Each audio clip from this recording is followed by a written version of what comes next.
Уважаеми зрители, Миглена Чакракчиева. Здравейте! Темата днес е пушачи в офиса. Срещу мен е доктор Виолета Пагелска. Тя е председател на Асоциация Борба с рак. Другите също специално поканени гости до мен в студиото са Владимир Димитров.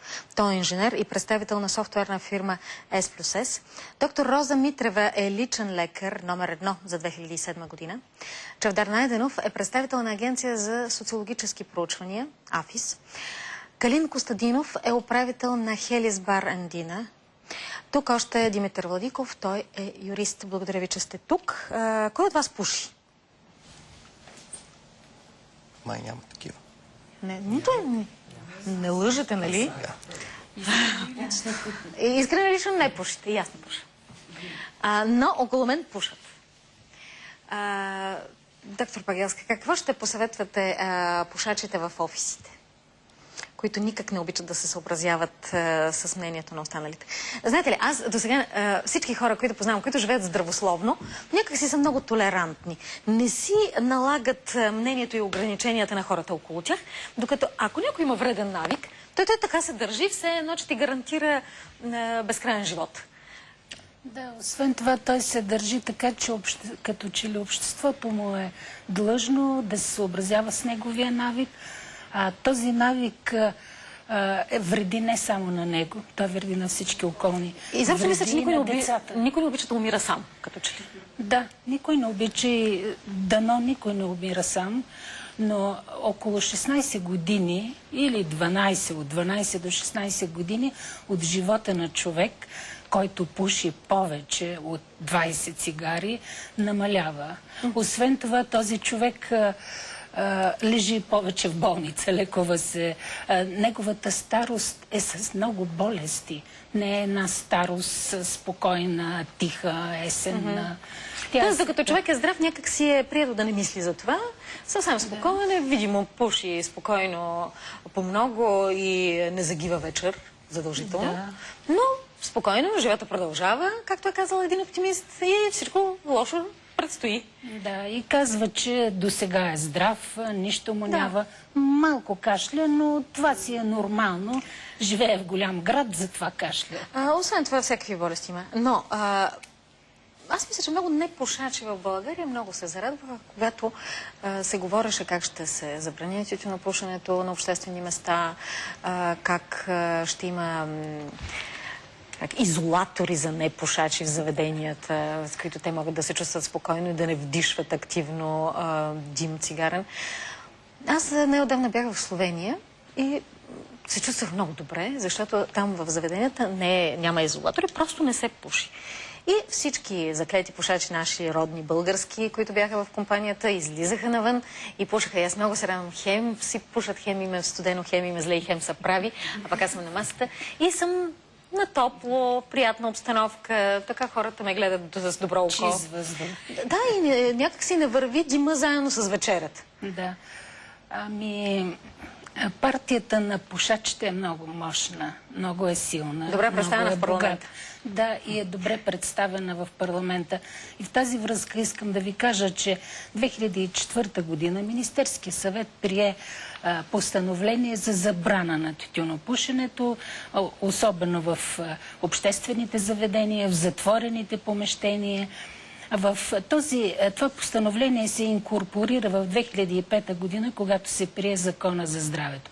Но тогава се случи това, което прие се, че не е задължително изцяло да се забрани пушенето в някои от банките, например, или фондации, или така, обществени сгради и заведения. Но може да се отдели може да се отдели помещение за пушачите.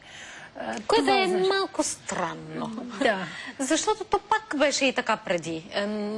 Дали ще пушат повсеместно навсякъде или ще минеш само през едно място в офиса или там, където активно се пуши, кой знае каква разлика няма. Именно. Не се дими навсякъде в стаите. Един куриоз ще ви кажа. Нашата фондация, между другото, аз не съм председател на фондацията, завеждам кабинета за отказване от тютюнопушене. Ние провеждаме лекции, упражнения на децата, как да не пушат и така нататък. И Плашите младеща. Да, плашим ги, да, може би. И в едно от софийските училища имаше на входа написано на стената място за пушене. Разбира се, после го изличиха, но имаше такова в училище, което дори нямаше 11-ти клас. То беше до 8-ми клас училище. Тоест поне не пушат навсякъде. Тоест малки, съвсем малки деца. Във всяко училище има кът за пушене. Мисля, че отговорността на хората, които пушат, трябва да се повиши по много начини. Аз не знам дали това е предмет на някаква лична съзнателност или ако има закон, който да го вземе и той да се спазва, според мен така е много по-лесно. Но какво става в българските офиси в момента, знаете? Знаете ли, напоследък вече 3 години действа този закон. Аз говорих дори преди да дойда тук с колегите от ХЕИ, които са оторизирани да упражняват контрола. 2 човека за София област. 15 човека са за цяла София. В София, Софийското ХЕИ. Долу-горе оцелих. Така, да, оцелихте, което е нищо. Първо, те не могат да влязат в която и да е офис сграда без предварителна заявка, без да ги придружава човек. Дори няколко дни преди това трябва да съобщат, че идват за проверка, което означава, че... Което прави нещата безсмислени. Да, именно. Даже няма нужда да има 15 човека, които да се занимават с това. Най-точната дума е безсмислена, да. И така, че... Те обаче ми казаха, че наблюдават намаляване на тютюнопушенето в тези заведения. Във времето, когато те ходят. Не, те казаха, че не е само във времето. Такива са им впечатленията. Те нямат статистика, за да могат да кажат, да, толкова и толкова са намалили пушенето, но в кабинета, в който аз съм, между другото, той е безплатен, не е необходимо направление от личен лекар, така че е съвсем свободен достъпа. Какво правите там? Там изготвяме един план на хората, които желаят да откажат цигарите. Идват при мене майки, млади жени, които ще забременяват, защото тютюна е изключително опасен, особено за яйчениците на една млада жена, при мъжете също, за сперматозоидите.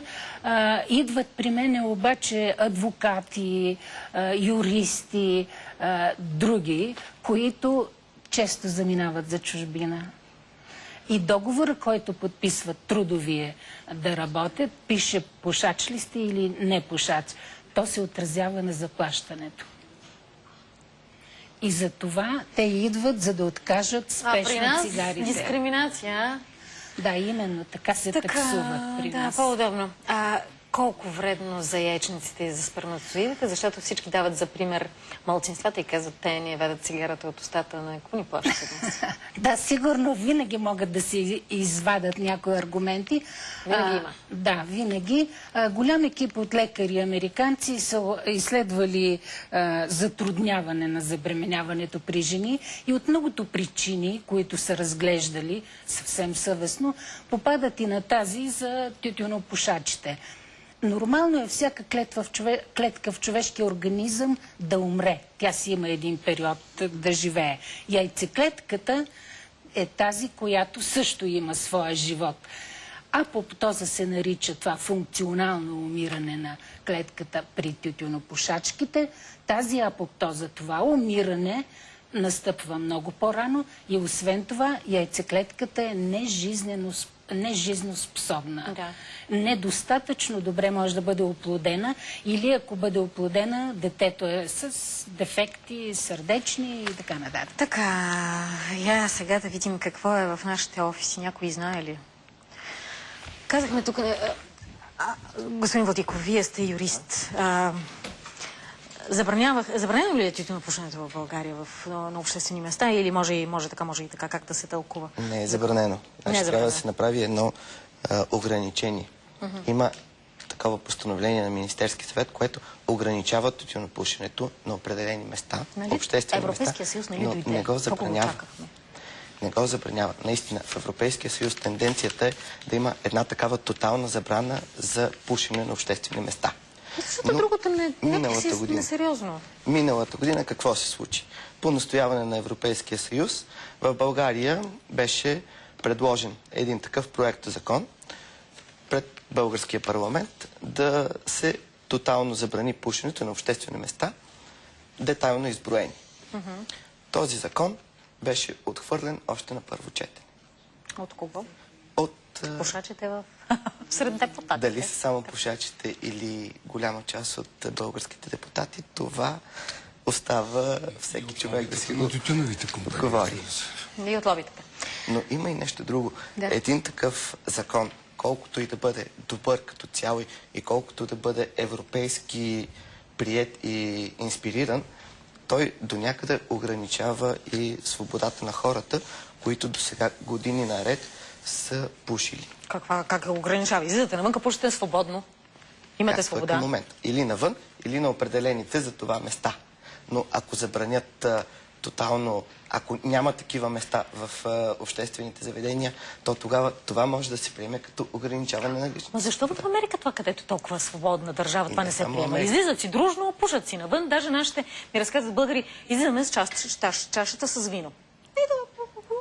И чашата в другата ръка. И даже много добре си изкарваме. Разказваме два вица и се прибираме. За културата на американците и културата на хората, които са от България. Интересното е, че в България, когато българи отидат в чужбина за малко, някак си това не им тежи. Виж, в България няма как да ги накараш да не пушат в офиса. Едно от малкото ограничения от Европейския съюз е Испания, където пък се наблюдава нещо много стряскащо дори и за българите.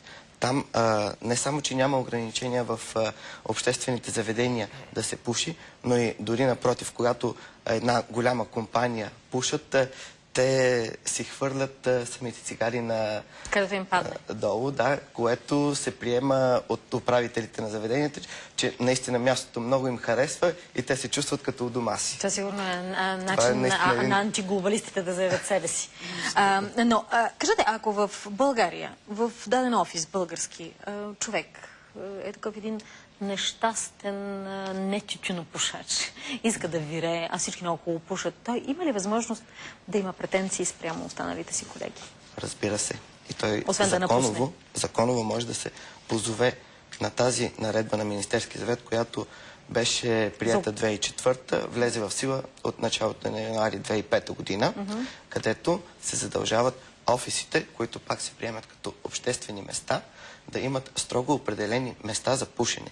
Тези места не само, че трябва да бъдат изрично записани като места за пушене, но трябва да имат и много добра вентилация, независимо дали това е изкуствена вентилация от вентилатор или да бъдат на терасата или навън, както също се практикува голяма част от офисите. Само на тези места пушачите могат да пушат, ако има вътрешни директиви определената компания и само в определени почивки. Защото има един много хубав такъв български навик да се проветрява помещението за пушачи към непушачите. Към местата, които не се пуши, защото там въздуха е чист и като отвориш вратата, някакси се отмирисва по-бързо. Така е. Съществува това. Но може да имаме претенции. Разбира се. Така. Господин Найденов, проучвания имате май в ръцете. Да, имам доста данни. Има ли нещо страшно? Не знам с кое да почна. Не знам. Значи, пуши ли се в българските офиси? Най-общо, да, много се пуши. Като около 38% пушат, а от останалите пасивно пушат 69 на 100. Това са онези нещастници, които са избрали да не получават удоволствие, така? Да, които безплатно... Трябва да вдишват.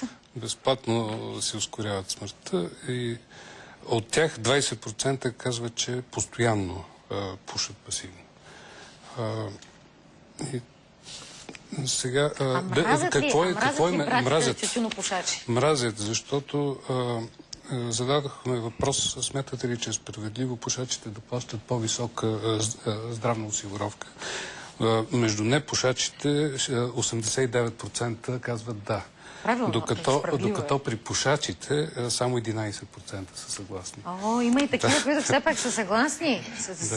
Каква критичност? Очевидно някакъв прелом много автоматично няма да стане. Нека да напомним, че в Америка се пушеше повече, отколкото в България преди 20 на години.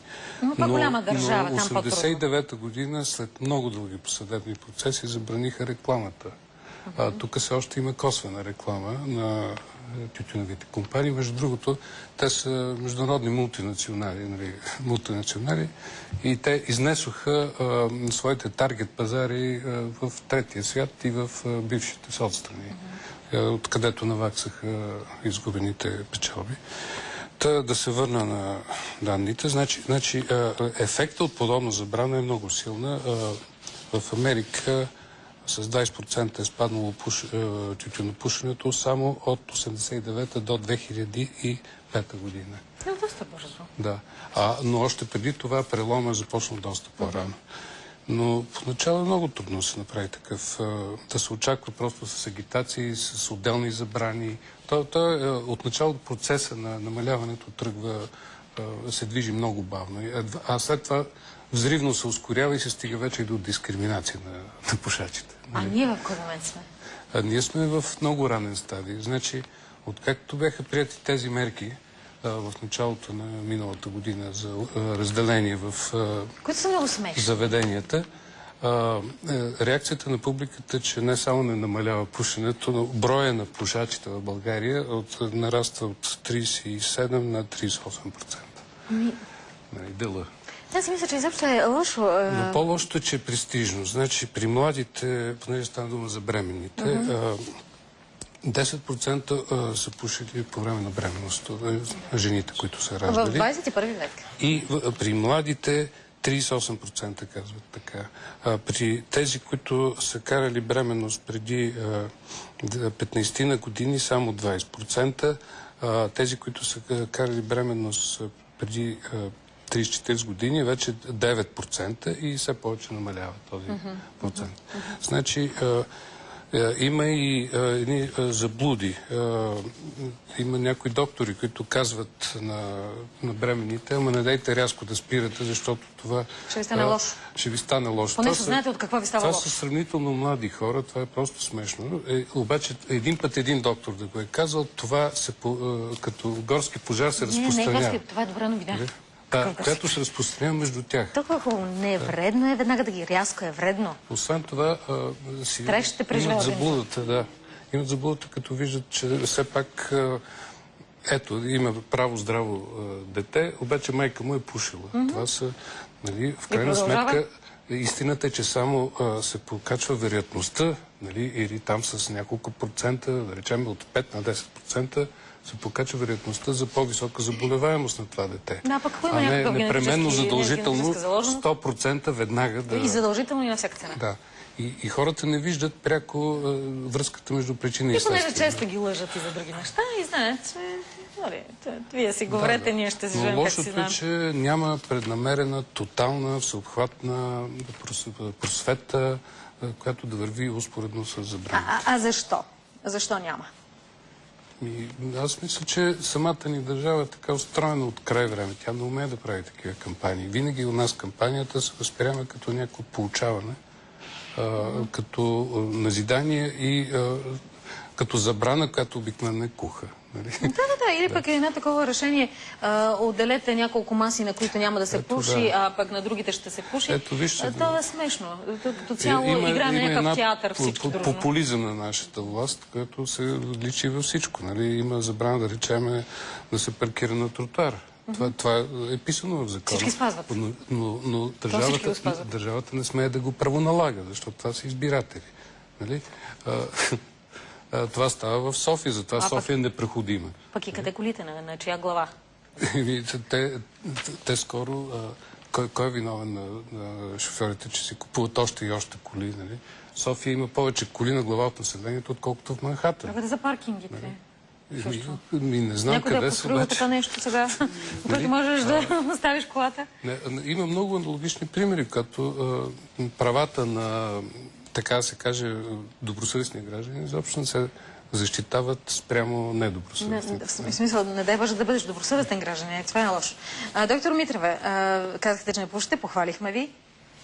Много ваши колеги пушат и съветват да откажат цигарите, горките пациенти. И те пак не им вярват, така също както държавата, нали, тя нещо решава. За малко. Днес, утре ще мине. В офисите пуши ли са според вас много активно в България и това може ли да се ограничи от плашене по телевизията даже? В офисите се пуши, за съжаление. Много се пуши. Почти няма място, където да не се пуши. Справедливо е по-голяма здравна осигуровка, да речем, да плащат пушачите? Справедливо е. Справедливо. Не, че ще го приема, защото предполагам, това нека си утре по самия парламент. Няма как всеки. Защо да няма как До всеки пушач да застане един инспектор, който да следи дали се пуши или не. Защото ако има такава по-висока здравна осигуровка за пушач, всеки ще каже, аз съм не пушач, ще плащам по-малко. Чакайте, добре, в другите страни как се прави това? Там какво по-честни са от нас? Аз ви казвам как на практика би могло да се блемира това. Ама нали това някъде се прави по света? Нали ходим, челен опит можем да внесем? Аз знам за Германия как се прави. Там как? Клетвена декларация? Не, клетвена декларация. При подписване на трудов договор има едни програми, които ако си пушач и се запишеш в тези програми, при които след определен период се вижда, че ти си спрял да пушиш или значително си намалил цигарите, тогава получаваш финансов бонус. Но пък тук вече идва до момента, така не се ли дискриминират непушачите? Не. Защото аз, ако съм непушач, ще кажа, че съм пушач, отивам, след определен период по тази програма, аз ще получавам този бонус, но реално аз няма да съм пушил. Ма веднага си личи, че сте българин, вие не германец. Просто веднага си пролича. Останете с BTV, уважаеми зрители, след няколко минути продължаваме в искрено лично разговор.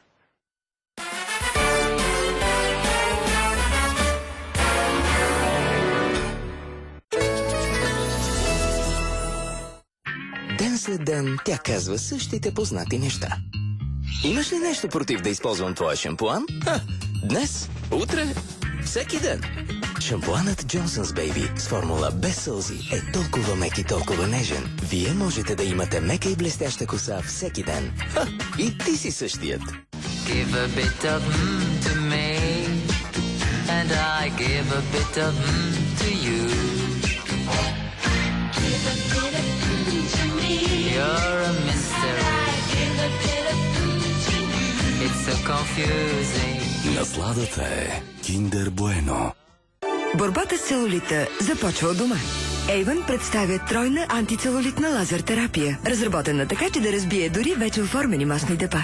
Запазете тръпчинките за усмивката си. Обадете се на свой представител на Avon и кажете здравей, мое утре.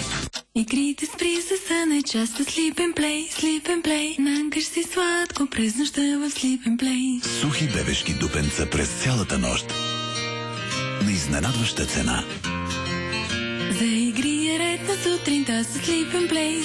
И по цял ден си весел в Sleep and Play. По цял ден си весел в Sleep and Play. Сега Sleep and Play с миловката на Лайка на достъпната цена от 8,49.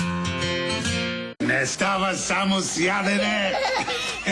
Трябва и акъл! С растящия депозит на Сибанк, лихвата на вашите спестявания расте прогресивно до 10% за 3 години. Какво е акъл? Питай дядо си, той знае. Сибанк, близо до вас.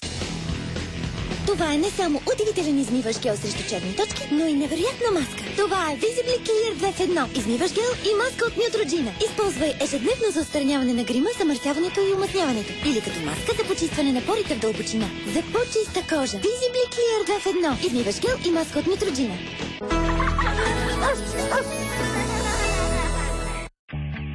Ободряващо актуален.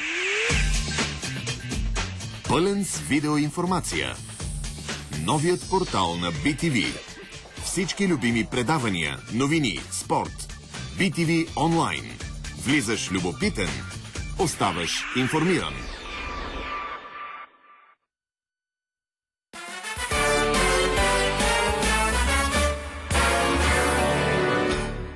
Ето сега ще го кажете.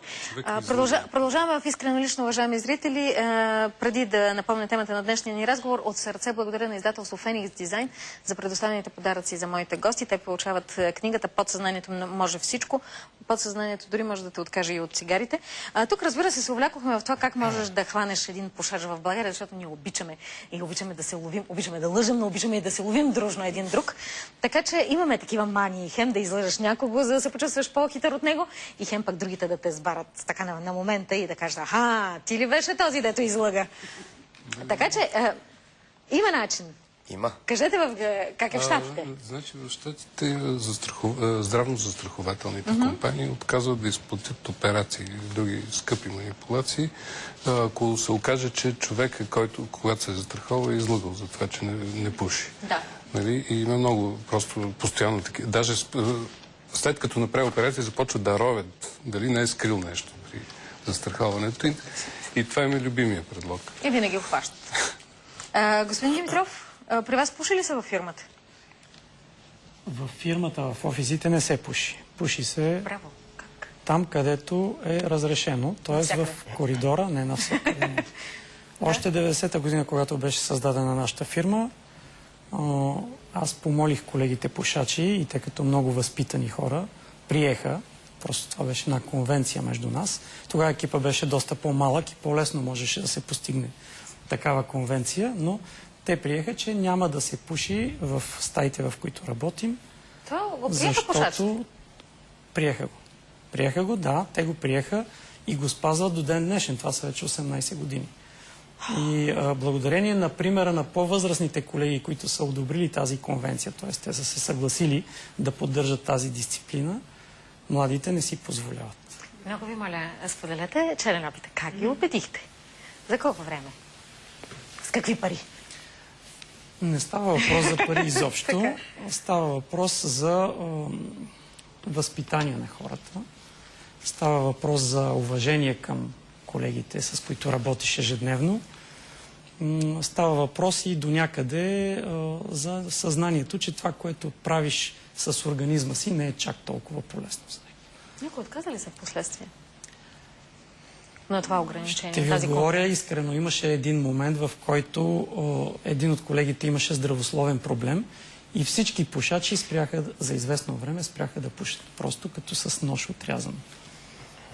След това възстановиха вредния си навик, но очевидно имаше такъв импулс, който е предизвикан от здравословен проблем на друг колега. И аз мятам, че ако наистина ако има наистина по-широка кампания за разгласяване на вредите от тютюнопушенето, може да се постигне много сериозен резултат. Аз не знам само с кампания ще минем. Трябва денонощно да се повтаря едно и също, като реклама. Не дейте. Това вреди на... Дори и така да се постъпи, този подход е достатъчно добър и тук колегата каза, че всъщност проблема е в това, че не е достатъчно разяснено и не се провеждат такива специализирани кампании за истинската вреда. Как беше една капка никотин убива кон? И след това какво беше? Не сме коне, ние сме хора. Нас не може да ни свали една капка никотин. Помните ли онази кампания по едно време беше, аз бях ученичка. Имаше, някакъв кон, там падаше. И много бързо някак си се разсвали, всички хихикахме. Може би заради това пък не пуша. Заради коня, убития. Аз не знам, трябва ли да повторим, че има връзка между тютюнопушенето и бума на раковите заболявания? Разбира се. Белодробният рак, който предимно от цигарите се предизвиква и става получаване на белодробен рак, малко обърках така, е на първо място при мъжете. А 85% от умрялите от белодробен рак са пушачи. Разбира се, че има. Можем да говорим за някаква конкретна връзка. 20 век пряко увредени от рак са починали 100 милиона човек. Това е на Световната здравна организация данни. А се очаква 21 век да бъдат много повече. Нали ограничихме пушенето? Ограничиха го богатите държави. Източният така наречен блок, Азия, Африка, Индия, те приемат тютюна с дъвчене, с смъркане, по всякакъв начин. Швеция, например, е увеличила тютюнопушенето си чрез смъркане и чрез дъвчене. Вредните навици трудно се изкореняват. Доктор Митрева, аз все пак да ви... Тук имате... Пиша в информацията за вас, че имате една любима фраза. За повече информация се обърнете към вашия личен лекар. Искате ли да дадете повече информация в ефир? Да. Като личен лекар номер 1 за 2007. Заповядайте. Личният лекар е една важна фигура. защото ние започваме наблюдението на бебенцата. През това минават децата, тинейджерите, след това бременните, родилките, кърмачките. И така до финала. Така до финала. Гледаме. Да сте живи и здрави. Всички да ни изкарате. Да. Имаме специална профилактична програма. Всеки, който се яви на профилактичен преглед, бива разпитван дали има вредни навици. И това нещо се отбелязва. А признава ли някой? Смята ли това за вреден навик? Разбира се, той личи. Аз като не пушач, веднага познавам пушача, дори да ме излъже. И освен това има доверие между лекар-пациент и смятам, че има смисъл да се лъжа. Повлияли ли сте на някого? Предимно на младите хора. Закоравелите пушачи, възрастните хроници, които дори имат открито заболяване следствие на тютюнопушенето. Дори с открито заболяване? Да. Голям процент от тях не спират, продължават да пушат, въпреки нашите... Имам такива случаи, нали, да речем, рак на простатата при възрастни мъже, оперирани, идват и питат за съвет какво да правим. И казвам, първо спираш пушенето. И почвам с думи, картини. Такива съвети неща. Я кажете, увеличете пушенето, веднага ще го спазя. Аз им казвам така, представете си една саксия, едно цвете. Ако всеки ден го поливате, то почва да расте. Вие с цигарите, с пушенето правите точно това върху вашата простата. Но той пък някакси не може да олицетвори простатата с цветето и затова продължава да го... Имам случаи, когато така с думи, картини, с обещаване, но забелязах, че трудно се обещават, по-лесно се вдъхновяват. Кажете как? И младите майки ги вдъхновявам. Например, почвам да им говоря за позитивните ефекти, а не за негативните вреди, които нанася тютюнопушенето. Нали знаете едно нещо, старата максима, не е важно какво казваш, а как го казваш. И започвам да им говоря. Колко по-красива ще бъде, с какъв по-хубав цвят на кожата, по-бели зъби, по-хубав дъх. А при мъж? Да речем, няма да мирише колата ви, няма да мирише дома ви. При тези аерозолите ви. Няма да се чувстват другите, нали, некомфортно. И вече, когато се стигне до медицинският аспект, давам такива примери. Например, аз се ужасих, просто се смразих от едни факти, които наскоро прочетох. На последният конгрес на педиатрите, кардиолози и кардиохирурзи един факт ме порази. Правени са аутопсии на новородени бебенца, починали от синдром на внезапната смърт при новороденето. Знаете, че има такива неща, случват се. Който не е разкрит като причина, нали? Да. При новородени, които майките им са пушили активно през цялата бременност, защото има такива, които не могат да се откажат, знаете. Голям процент, точно не мога сега да ви цитирам, но го има в съобщение в медицинските издания, атерогенен ефект. Значи в кръвоносните съдове на сърцето, на новороденото, вече са на лице атерогенни плаки. Това е... знаете, атеросклерозата е втората епидемия след тютюна. Да. Световна епидемия. Тоест новороденото бебенце с новичкия чистичък организъм. Да, в съдовете, в кръвоносните съдове са на лице вече тези промени, които са отговорни за инфарктите, инсултите, нали, вече при възрастните хора. Освен това, прочетох едно също много стряскащо, много ужасяващо нещо, че бабата, ако е пушила по време на бременността си, тя предава по някакъв начин генетично предразположение във внучето си, дори и майката да не е пушила. Значи ние, говорейки на младите майки, вече мислим и за техните внуци, нали, с цялата отговорност, с цялата нежност и обич, която имаме, която дължим на нашите деца, сме длъжни да им го казваме. А свекървата? Да. Свекървата нещо, за нещо да отговаря? И тя трябва да отговаря. Трябва да има равнопоставеност. Трябва да създаде такъв климат в семейството, че да не се пуши. Например, на една майка, една млада майка, кърмачка или една бременна жена, е много по-лесно да откаже цигарите, ако вкъщи не се пуши. Да, разбира се. А пък ако и в офиса не се пуши, вече съвсем ще доведе до световен мир. Да. Много е крайно все пак едно такова твърдение. офиса, ако се забрани.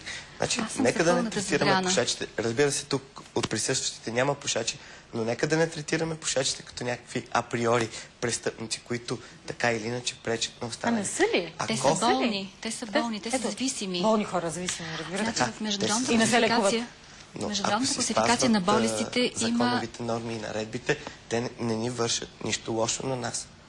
Ако пушат единствено на местата, където са определени за пушене, то тогава в всички... Разбира се, ако ти претичаш през това място, и така. Нали? Нека да възразя. Все пак, аз съжалявам, че няма пушачи, наистина, но все пак не става дума за това, че...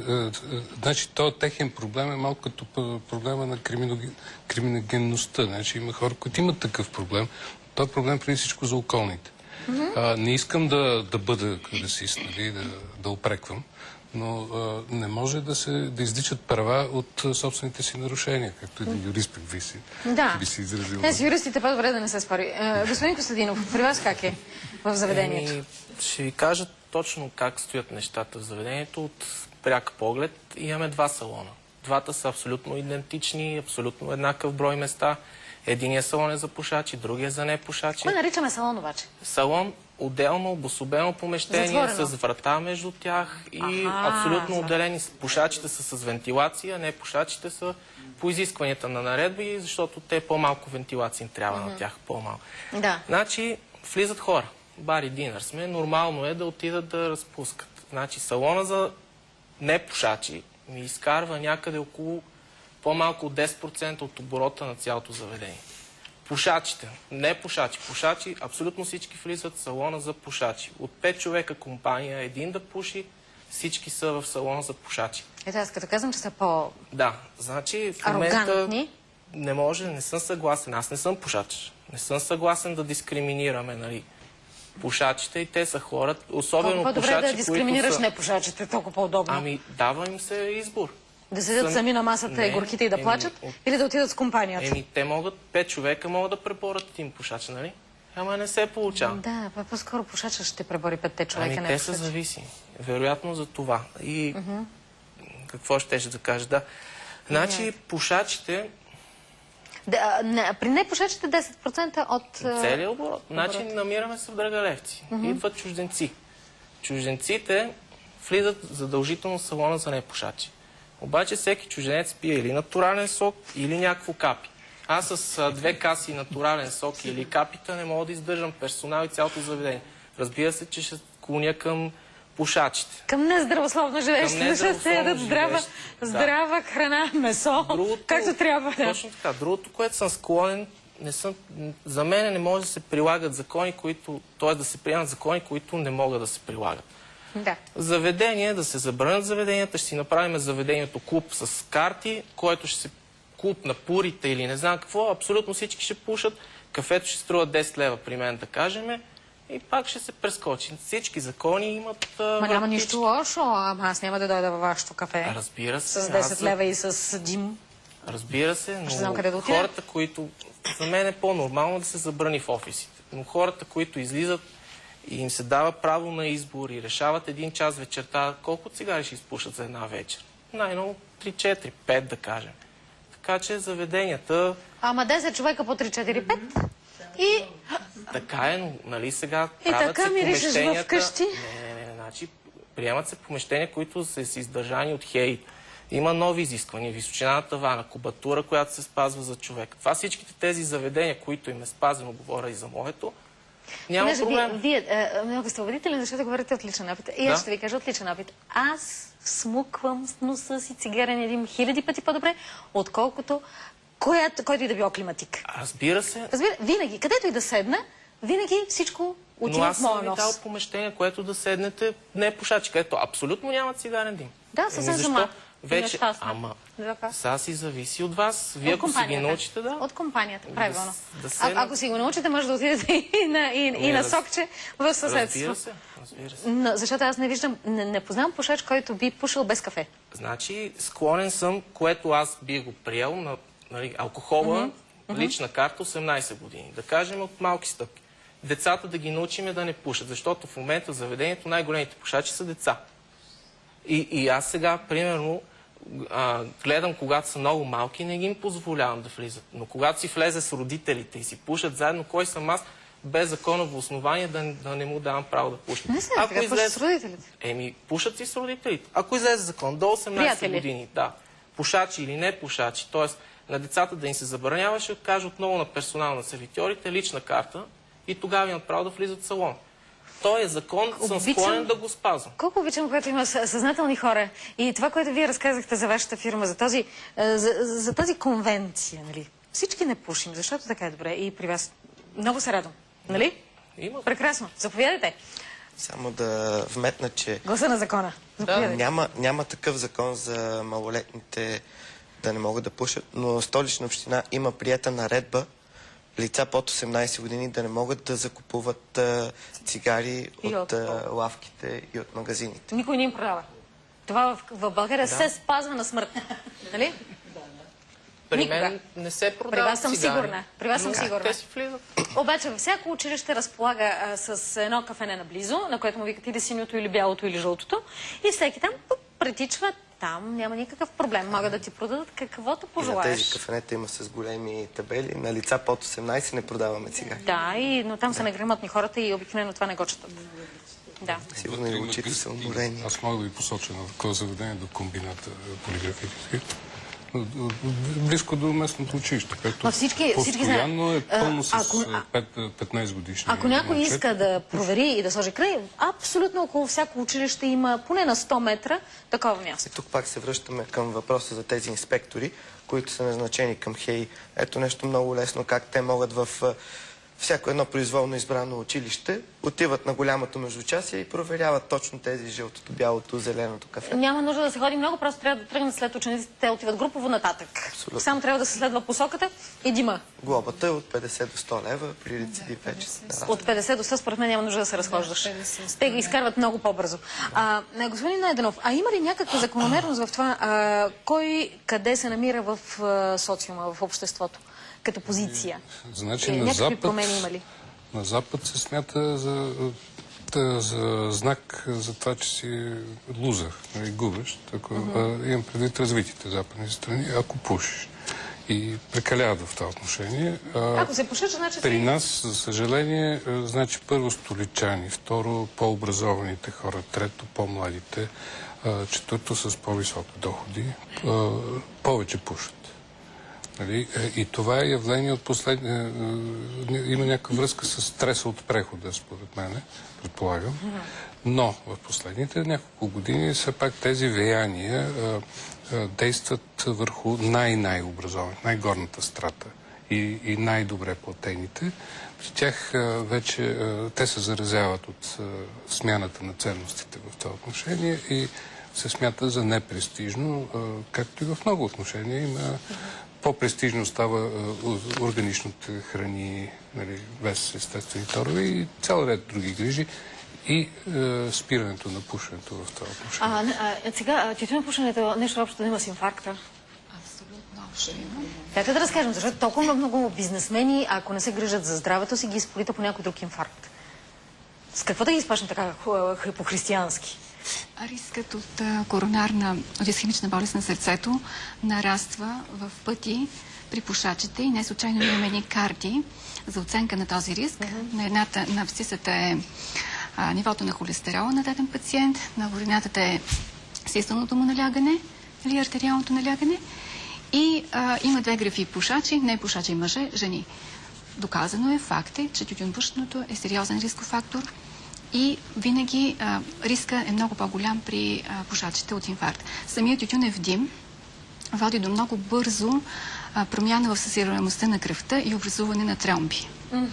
И аз съм за пълната забрана на тютюнопушенето на обществени места, защото в страните, в които това е въведено, за много кратък срок от време е направена статистика и непушачите, които са били хоспитализирани по повод на инфаркти в болниците, рязко са спаднали брои.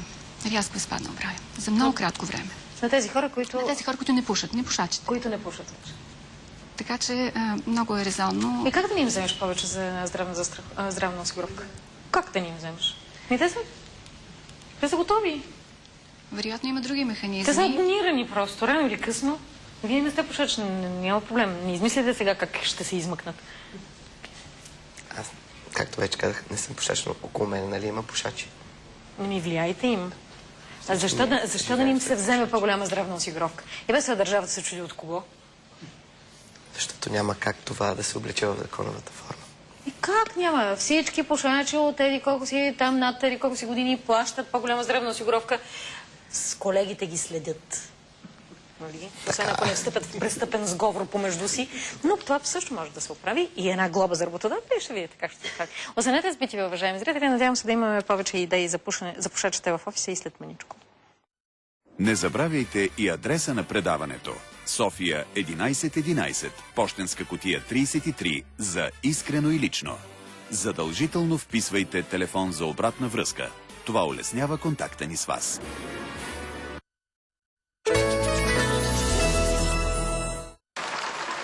Това време ме се сипва. Чувствам се ужасно отпаднала и силно ме тресе. Спокойно, скъпи, аз ще се погрижа. Сигурно е грип. Вземи аспиринце и ще се почувстваш по-добре. Благодарение на тройното действие на своята активна съставка, аспирин с много витамин С успокоява възпаленото гърло, понижава температурата и облегчава симптомите на настинка и грип. Знаеш ли, скъпа, чувствам се отново във форма. Чудесно! Значи ще можеш да заведеш децата на плуване, нали? Аспирин е само един. На Байер. Лекарствен продукт за възрастни деца над 12 години. Съдържа ацетилсалицилова киселина. Преди употреба прочетете опътването. Подарете нежност с бомбоните I Love Milka и превърнете всеки ден в празник, дори и без повод. Сега и с новата малка кутия. Милка, най-нежното удоволствие. Като се заразкарвате с тези кафета... Ама Нова Бразилия е... Знам, бе, жена, нали те гледах по телевизията? Ще видиш, че и моето кафе е Нова Бразилия. Добре, че ми каза, че няма Нова Бразилия насипано. Откакто си купувам само в пакетче, всеки ден пия кафе с страхотен аромат и вкус. Ето, виж.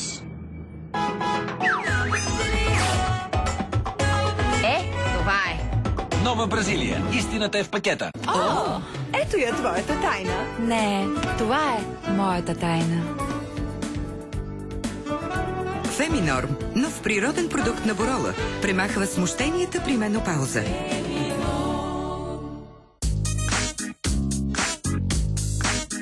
Когато косата ти следва всяко твое движение, така ще правят и те.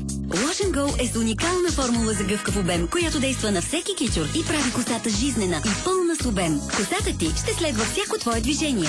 Така ще правят и те. Wash and Go – гъвкав обем, който те следва навсякъде. Wash and Go – сега в нова форма с уникална формула за гъвкав обем.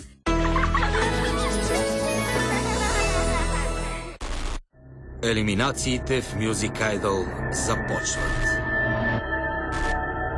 Стегаме багажа, защото ще ходим друг хотел. Напрежението е голямо, а мен трябва сън. Късмет! Първите скандали са факт. Просто мачкам самочувствието на другите, за да имам шанс, защото аз съм много голям. Не пропускайте! Елиминациите в Music Idol тази вечер след новините. Опа, не е тук. Да, знам. Не си кратко. Не изпадай в истерия. Жените са непредсказуеми по природа, особено по време на баловете. Сега вече може да го кажем, когато няма други хора. Ние бяхме най-красивите. Гледайте тази събота в 16 часа. Такъв е животът.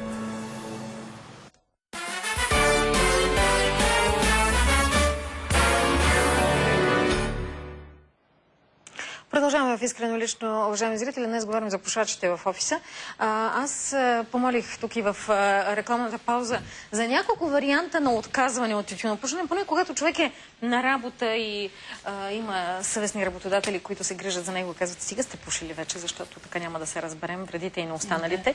Освен това, инфаркт можете да си причините, рак на белия дроб, куп още неща. Ако те първо ще създавате семейство, кой знае какво ще бъде потомството, всичко можем да кажем.